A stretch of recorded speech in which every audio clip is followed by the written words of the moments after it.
Exclu, Íñigo Martínez lâche une révélation bouleversante sur son départ du Barça.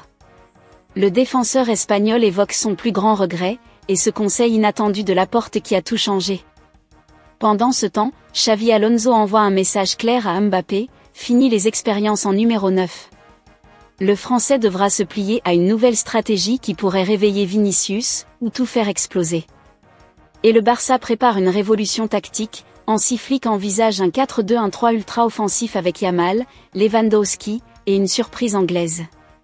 Abonnez-vous pour ne rien rater de ces révélations explosives.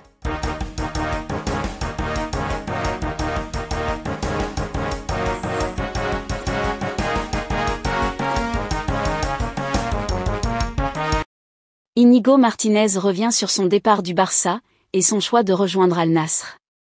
Alors qu'il a rejoint l'Arabie Saoudite et Al Nassr la semaine dernière, Íñigo Martínez est revenu sur son passage au FC Barcelone. Ce qu'il a aimé, ce qu'il regrette, de sa dernière discussion avec Hansi Flick en passant par son amour pour le club catalan, le défenseur central espagnol a parlé de tout à une radio basque.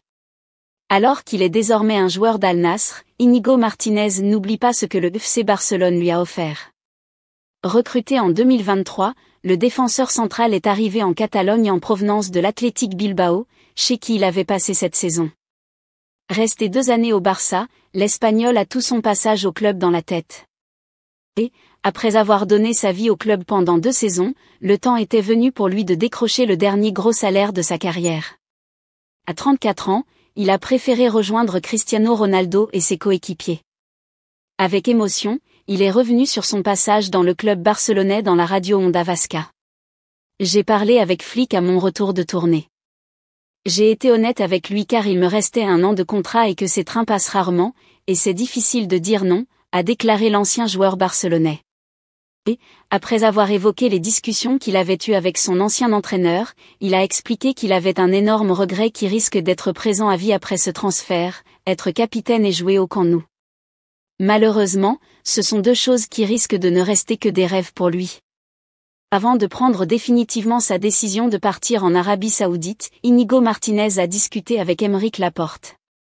Afin de savoir comment était la vie dans ce pays, il a contacté son ami et ancien coéquipier à Bilbao, présent là-bas depuis 2 ans après son départ de Manchester City.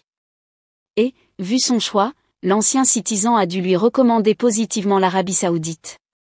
Le message clair de Xavi Alonso sur le positionnement de Mbappé. L'entraîneur du Real Madrid a tranché, Kylian Mbappé évoluera prioritairement sur le flanc gauche, là où il a signé ses plus grandes performances. La hiérarchie offensive du Real Madrid prend un nouveau visage avec Mbappé. Fidèle à une approche rationnelle, Xavi Alonso place l'efficacité avant les égos. Le Basque veut faire évoluer le numéro 10 madrilène dans sa zone de prédilection, la gauche de l'attaque, poste d'où il a battu ses records de buts avec l'équipe de France, à la manière de Cristiano Ronaldo. Arrivé discrètement au Bernabéu il y a 1 an, Mbappé avait accepté la concurrence avec Vinicius, installé depuis longtemps sur ce couloir. Sous Carlo Ancelotti, les 2 hommes alternaient entre l'axe et la gauche, le Français assumant parfois un rôle de numéro 9, poste où il est moins à l'aise. Mais comme à l'époque Ronaldo-Benzema, Mbappé est plus dangereux lorsqu'un attaquant axial, ici Gonzalo, ouvre des espaces devant lui, estime Eldebat. Une redistribution des rôles assumés par Xavi Alonso. Dans le système d'Alonso, lorsque 2 attaquants sont alignés, Vinicius se recentre ou repasse à gauche par séquence. Dans une configuration à 3 attaquants, en revanche, le Brésilien est invité à évoluer côté droit, laissant Mbappé s'exprimer librement sur l'aile gauche. Une évolution qui ne l'enchante pas forcément, mais qui répond à une logique collective visant à exploiter au mieux le potentiel des 3 titulaires. La saison passée, malgré un Vinicius et un Rodrigo moins performants, Mbappé a inscrit 44 buts. Alonso estime qu'avec un soutien offensif optimal, ce total pourrait largement dépasser les 50 réalisations. Il rappelle à Vinicius que jouer à droite correspond aussi à ses qualités de vitesse et de provocation, même s'il a jusqu'ici privilégié le jeu sur son mauvais pied à gauche, insiste Eldebat.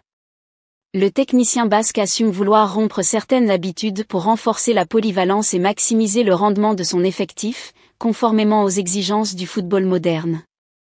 Vinicius devra ainsi diversifier ses zones d'intervention pour progresser, et non rester cantonné au couloir gauche. L'idée est de maintenir les joueurs sous tension compétitive, capables d'occuper plusieurs rôles en attaque comme en défense, toujours dans un rôle hybride. Un Mbappé déjà prêt pour une grande saison avec le Real Madrid. En pleine préparation estivale, Mbappé impressionne déjà par sa condition physique et sa vitesse d'exécution.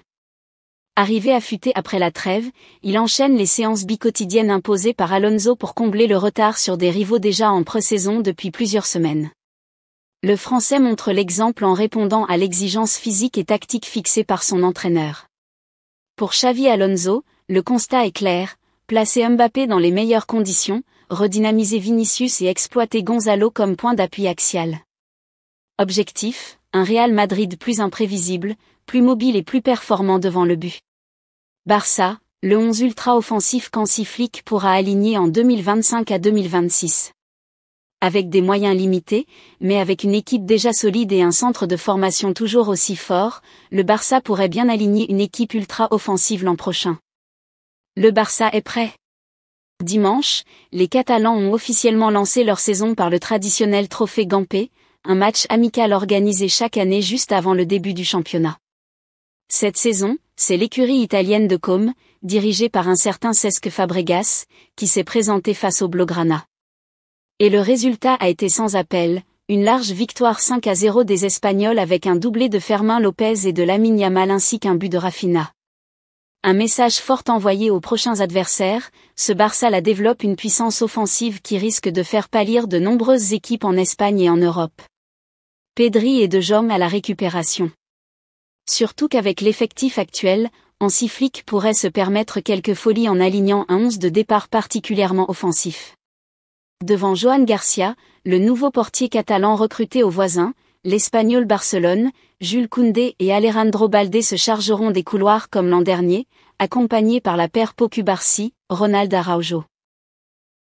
Pour les suppléés, il y a du beau monde, Gérard Martin et Hector Fort peuvent aussi faire le show sur les ailes, tandis qu'Eric Garcia et Andreas Christensen pouvant soulager la paire Cubarsí, Araujo, voire même prendre la place de titulaire de l'Uruguayen, régulièrement critiqué lors de ses apparitions. À la ligne supérieure, on commence à avoir une sacrée concurrence. Et si l'on imagine un système plutôt offensif sous la forme d'un 4-2-1-3, Pedri et Frenkie de Jong apparaissent comme les deux plus solides pour la place de titulaire à la récupération. Il y a du beau monde pour les suppléés, Marc Casado, Gavi, Fermín López voire même Marc Bernal pour ne citer que. Un cran au-dessus, en organisateur soutien du numéro 9, Rafinha serait le parfait candidat.